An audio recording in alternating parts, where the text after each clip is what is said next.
Deus me deu uma palavra através de um devocional que eu estava fazendo com a minha esposa durante a semana. E essa palavra bateu muito forte no meu coração, ardeu muito forte. E eu falei que eu precisava ministrar isso para a igreja. E Deus colocou isso no meu coração também, alimentou isso no meu coração. E eu coloquei como tema nessa palavra: quem cava louvando vê o milagre brotar. Eu peço para os irmãos abrir a Bíblia em Números, no capítulo 21 e no versículo 16. Vamos ler os versículos 16, 17 e 18. Amém? E o versículo 16 fala dessa forma: de lá prosseguiram até Bir, o poço onde o Senhor disse a Moisés: reúna o povo e eu lhe darei água. Então Israel cantou esta canção: brote água, ó poço. Cantem a seu respeito, a respeito do poço, que os líderes cavaram, que os nobres abriram com cetros e cajados. Amém. A igreja pode se assentar.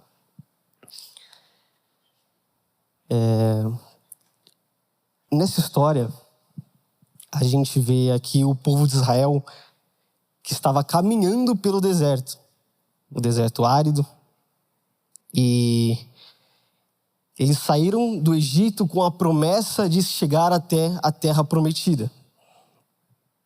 Então eles caminharam por esse deserto por anos, tiveram anos de peregrinação, onde eles enfrentaram diversas diversidades, né? Enfrentaram cansaço, sede, enfrentaram até uma provável guerra, fome, enfrentaram luto, enfrentaram diversos problemas durante a caminhada até a terra prometida. A gente lê no capítulo anterior, do capítulo 21, que é o capítulo 20. No começo do capítulo, a gente já vê um povo sofrendo luto pela morte de Miriam. Miriam tinha acabado de morrer e aquele povo já estava sobre um luto. Posteriormente, a gente vai encontrar histórias da água de Meribá, onde Deus manda Moisés bater sobre a pedra. Moisés desobedece a ordem de Deus, com aquele povo rebelde, aquele povo que estava nervoso, com aquela situação de sede, de fome, de luto, de prováveis guerras, de montes de problemas. E aquele povo fica revoltado, então Moisés fica revoltado pela falta de fé daquele povo. Então o que Moisés faz? Chega até a pedra e bate até ela, descumprindo tal ordem de Deus, que a ordem de Deus era ele falar com a pedra e a pedra se abriria e jorraria água. A gente conhece essa palavra de água de Meribá e ela tem um significado de contenda. Contenda, então a gente entende que além de todos os problemas que acontecia com aquele povo, em um cenário em que eles precisavam de água, onde eles precisariam de água para beber e ficar até mais exposto para continuar a peregrinação, eles acabam tendo esse problema. E acabou tendo essa contenda, gerando mais um problema para aquele povo. E isso, obviamente, geraria falta de fé, falta de coragem daquele povo. E, continuando esse processo, a gente vê que o povo continua passando mais problemas. Após esse episódio em que as águas aparecem através de uma pedra, eles continuam a peregrinação e precisam passar para o outro lado para chegar até a terra prometida. E para chegar até o outro lado, eles precisariam passar por um reinado. No caso, era Edom. Eles precisariam passar por Edom para chegar até Canaã. E para isso, o rei de Edom precisava de uma solicitação daquele povo, dos israelitas, para conseguir passar. Mas, infelizmente, o rei Edom não quis libertar aquele povo para passar no meio do reinado dele, da cidade dele, né? Então, com esse bloqueio que eles tiveram, eles insistiram, pediram para que eles chegassem até o outro lado, mas o rei continuou insistindo e falando: não, vocês não vão passar, vocês não estão com essa liberdade de chegar até o outro lado. E ameaçaram aquele povo israelita que estava totalmente vulnerável, não tinham armas, não tinham nada para lutar contra aquele povo. Então, obviamente, o rei provocou uma tal guerra, falando que se eles cogitassem chegar até a porta para tentar passar, eles atacariam aquele povo israelita. Então, aquele povo sentiu mais frustração ainda de não conseguir chegar a tempo a terra prometida, porque na ótica humana, na mentalidade humana, eles demorariam mais tempo ainda peregrinando pelo deserto. Então, chegou mais frustração e a fé abalou mais ainda aquele povo. E continuamente, no capítulo 20, a gente vai ver no final dele que Arão morre. Deus manda Moisés subir com Arão e o filho dele e fala que Arão ia morrer para Moisés. Chegando lá no topo do monte, Arão morre e as vestes de Arão passam para o seu filho. E ali, o filho de Arão desce com Moisés para continuar a peregrinação. Amém? Então aquele povo estava cansado, estava triste. Passaram 30 dias de luto por Arão. Eles tinham vários sentimentos que afloraram de certa forma, que aumentaram essa falta de fé daquele povo. E voltando um pouco mais, no livro de Êxodo, no capítulo 15, no versículo 1 e versículo 2, fala que a gente vê um cântico de libertação. Voltando mais, entrando num contexto um pouco mais aberto para a gente entender o que Deus quer falar aqui nessa manhã. A gente vê no Êxodo 15, versículo 1 e 2, que aquele povo tinha acabado de se livrar do Egito. O mesmo povo agora que estava reclamando, que passou por luto, que passou por diversas coisas aqui. Anteriormente, eles passaram por um milagre em que Deus deu para eles. Eles se libertaram do povo egípcio e foram em direção ao mar, onde Moisés abriu com seu cajado e o povo passou. Mesmo eles recebendo esse milagre, mesmo ele recebendo essa aparição óbvia de Deus sobre a vida deles, sobre o amor de Deus sobre a vida deles, eles continuaram não acreditando e não tendo fé em Deus. E o povo canta, no versículo 1 e 2 do capítulo 15, vai dizer que o povo fez um cântico após o milagre. Então o povo precisou passar por um milagre para começar a cantar. Agora, voltando para o Números 21, a gente vai ver que no início desse capítulo, aquele povo murmurou novamente contra Deus e Moisés, mesmo passando por milagres do mar e um milagre da pedra, da água de Meribá. E ele fala assim em Números 21 e versículo 5. Por que nos tiraste do Egito para morrermos neste deserto? Aqui não há pão nem água e já estamos cansados desse maná. Obviamente aqui a gente vê um povo com falta de fé. Um povo onde não acreditava mais nos milagres de Deus. Um povo que precisava ver o milagre para começar a cantar. Um povo em que não tinha uma constância em sua vida. Era um povo que precisava de um milagre para começar a louvar a Deus. E como consequência dessa murmuração aqui no versículo 5, a gente vê que Deus envia serpentes abrasadoras para aquele povo. Serpente a qual mata muitas pessoas. O povo, obviamente, a ver essa cena totalmente lamentável perante os olhos dele, eles se arrependem. Eles ficam tristes, angustiados e falam: pô, Deus fez isso, vamos amar a Deus mais, vamos ter mais fé para Deus, acredito eu. Deus, então, vendo esse arrependimento do povo, fala para Moisés: Moisés, erga uma estátua de bronze com uma serpente. E quem olhava para essa serpente, posteriormente era curado. Logo depois disso, essa fase de mais um milagre passou e o povo seguiu viagem. E quando chegam até Bir, que significa poço, Deus manda que Moisés reúna o povo, como a gente leu, para cavar um poço. E a Bíblia vai dizer aqui no versículo 16 que eles cantam enquanto eles cavam o poço. Eles não murmuraram, não reclamaram, mas cantavam até chegar ao poço. Ou seja, eles estavam louvando antes mesmo da água brotar. Foi um dos raros momentos em que os israelitas conseguiram, de fato, ter fé e gratidão por algo que eles nem sabiam se ia acontecer. A gente acabou de citar uma passagem de Êxodo onde eles não tiveram fé e só cantaram após o milagre. Mas aqui a gente vê os israelitas cantando antes do milagre. A gente vê eles tendo fé antes do milagre que Deus tinha para a vida deles acontecer. E Deus me leva à mensagem central desse texto aqui, me explicando o que realmente aconteceu com aquele povo.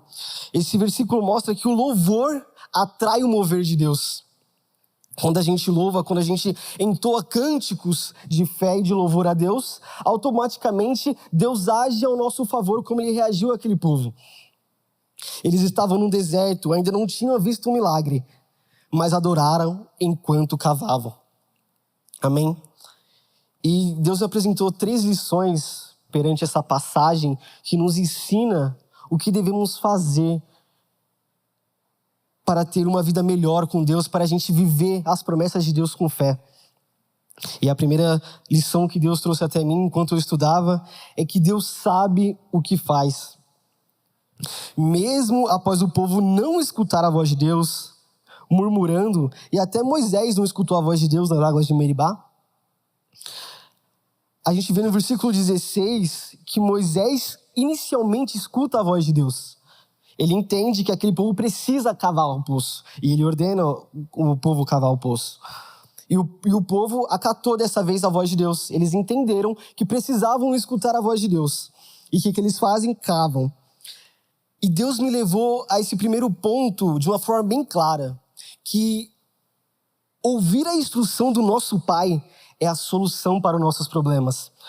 E Deus me levou até Provérbios, capítulo 4, versículo 1, e fala o seguinte: Salomão ensinando aquele povo como um homem muito sábio: ouçam, meus filhos, a instrução de um pai. Estejam atentos e obterão discernimento. O ensino que ofereço a vocês é bom, por isso não abandonem a minha instrução. A gente vê aqui Salomão explicando que a nossa melhor decisão é escutar o Pai. Muitas das vezes a gente, com medo, como aquele povo, né? Com fome, sede, luto, problemas de prováveis guerras, estavam enfrentando muitas dificuldades. E a gente normalmente, enfrentando essas dificuldades do dia a dia, não queremos confiar na voz do Pai. Preferimos agir com a nossa própria conta. Queremos agir da nossa forma achando que vai dar certo, da forma mais prática, da forma mais óbvia. Mas a voz de Deus nessa manhã nos fala que precisamos escutar a voz do nosso Pai. E continuando, Deus colocou a segunda lição em meu coração, lendo essa passagem no poço. E essa segunda lição é: as nossas necessidades são supridas pela fé e o louvor. A lição para a nossa manhã hoje e para o resto da nossa vida a partir de hoje é que a gente precisa ter fé e cantar. Pois você pode estar como aquele povo no mais árido deserto. Você pode estar no luto como aquele povo.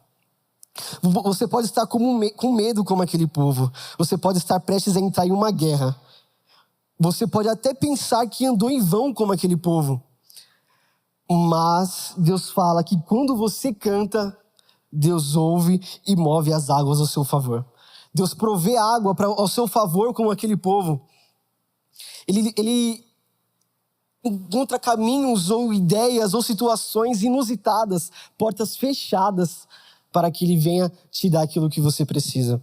E quando a gente fala de provisão de água, eu me perguntei para Deus enquanto eu preparava o sermão, eu falei: Deus, e o que significa água para nós aqui nessa passagem? O que água significa simbolicamente diante da Bíblia para a gente? E Deus me falou claramente que cada passagem da Bíblia, Ele nos mostra o que é água em nossas vidas. Em Gênesis 1, em Gênesis capítulo 1, versículo 2, em Salmos 1, e versículo 3, a água é vida, pois Deus é a fonte da vida.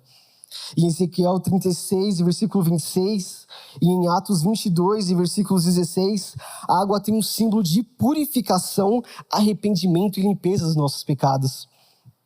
E em Efésios 5, versículo 26, a água é a palavra de Deus, pois a palavra limpa e transforma. Em João 7, versículo 37, João 4 e 14, a presença viva de Deus em nós é o Espírito Santo de Deus. Em Isaías capítulo 12, versículo 3 e Apocalipse 22, versículo 17, a água é a vida externa em Cristo, é a salvação. Enquanto aquele povo cantava, brote água ao poço, eles estavam dizendo em sua essência: Deixa jorrar, Senhor, a tua vida, a tua purificação, a tua palavra, o teu espírito e a tua salvação sobre a gente. Aquele povo estava dizendo em sua essência que a água que eles estavam querendo naquele momento era algo bem maior que eles precisavam. Não era apenas uma água para curar ou alimentar a sua sede, mas era uma água que dava vida, que dava purificação sobre a sua vida, que dava a palavra, o teu espírito e a salvação para a vida deles. Pois se a gente tem todas essas coisas, pela misericórdia de Deus, de nada mais precisamos. Não precisamos de bens materiais, não precisamos de coisas que vão ser passageiras ou coisas que não vão nos levar ao céu, porque a gente tem tudo diante da presença de Deus. E a última e terceira lição era que a sua atitude será lembrada como cântico. Após Israel viver esses momentos, esses milagres, essas situações tão inusitadas sobre a vida dele, a gente vê que lá na frente, o rei Davi fez cânticos para a vida daquele povo. O nosso milagre, a nossa história virará um cântico para a próxima geração. As pessoas olharão para os nossos milagres, as coisas que Deus fez sobre as nossas vidas e vão fazer cânticos. A nossa história vai ser testemunho para a próxima geração. Aquele povo, aquela atitude de fé daquele povo israelita, de cavar aquele poço sem saber se tinha água, virou cântico lá na frente, virou motivo de milagre lá na frente.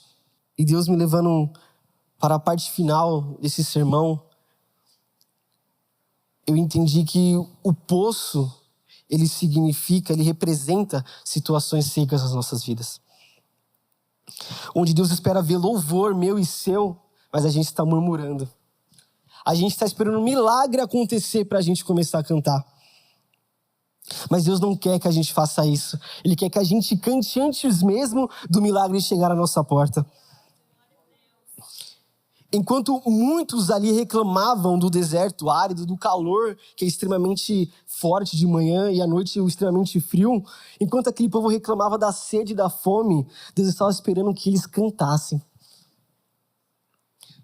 Estava esperando que eles louvassem com fé, com alegria, o nome do Senhor. O louvor, ele abre fontes sobre as nossas vidas. Deus quer que a gente entenda hoje que o louvor é a melhor ferramenta da gente resolver muitos problemas das nossas vidas. O louvor, ele pode fazer a gente vencer depressão, ansiedade, vencer o medo de muitas coisas que perdemos. Às vezes perdemos um emprego, alguma oportunidade. O louvor é a solução. Às vezes estamos em luto como aquele povo, mas o louvor é a solução. Estamos em guerra como aquele povo, mas o louvor é a solução sobre as nossas vidas. Quem cava louvando vê o milagre brotar. A gente precisa entender, a gente precisa cravar isso em nossos corações, que enquanto a gente canta, o milagre brota em nossas vidas. A gente vê a água jorrar sobre as nossas vidas. Enquanto você cava, Deus cuida de todos os seus medos, de todas as suas ansiedades, de tudo aquilo que te causa problemas emocionais. Ele cura o nosso lar, Ele cura a nossa família, Ele cura tudo. Não precisamos ser como aquele povo que precisava de uma prova para começar a adorar. Precisamos adorar mesmo antes, mesmo sem saber o que vai acontecer. Deus, obrigado pela saúde. Por mais que amanhã eu fique enfermo, mas obrigado, Jesus. Obrigado, Jesus, pelo dinheiro que o Senhor talvez me dê, mas hoje eu não tenho, mas eu sei que o Senhor vai prover sobre a minha família. Obrigado pelo alimento que talvez hoje eu não tenha, mas o Senhor vai prover sobre a minha vida. Luto. Muitas vezes passamos por luto e não entendemos os planos de Deus, mas obrigado, Deus, porque eu sei que os seus planos são os melhores planos para a minha vida. Por mais que a gente tenha passado ou esteja passando diversos problemas nas nossas vidas, Deus nos ensina nessa manhã que precisamos louvar antes mesmo de ver o milagre. Precisamos adorar independente das lutas que passamos no dia a dia. Muitas das vezes a gente pensa que servir a Deus e estar na presença de Deus é mil maravilhas. É só vitória, só vou cantar o hino da vitória. Mas Deus está dizendo, vocês passarão por problemas. Na nossa vida, vamos passar por problemas, é bíblico, vamos passar por diversas coisas nas nossas vidas. Mas tem de bom ânimo. A palavra de Deus nessa manhã é tem de bom ânimo. Por mais que as diversidades nos assolem, adore, louve, cante como aquele povo. Porque a nossa história vai ser um motivo de cântico lá na frente.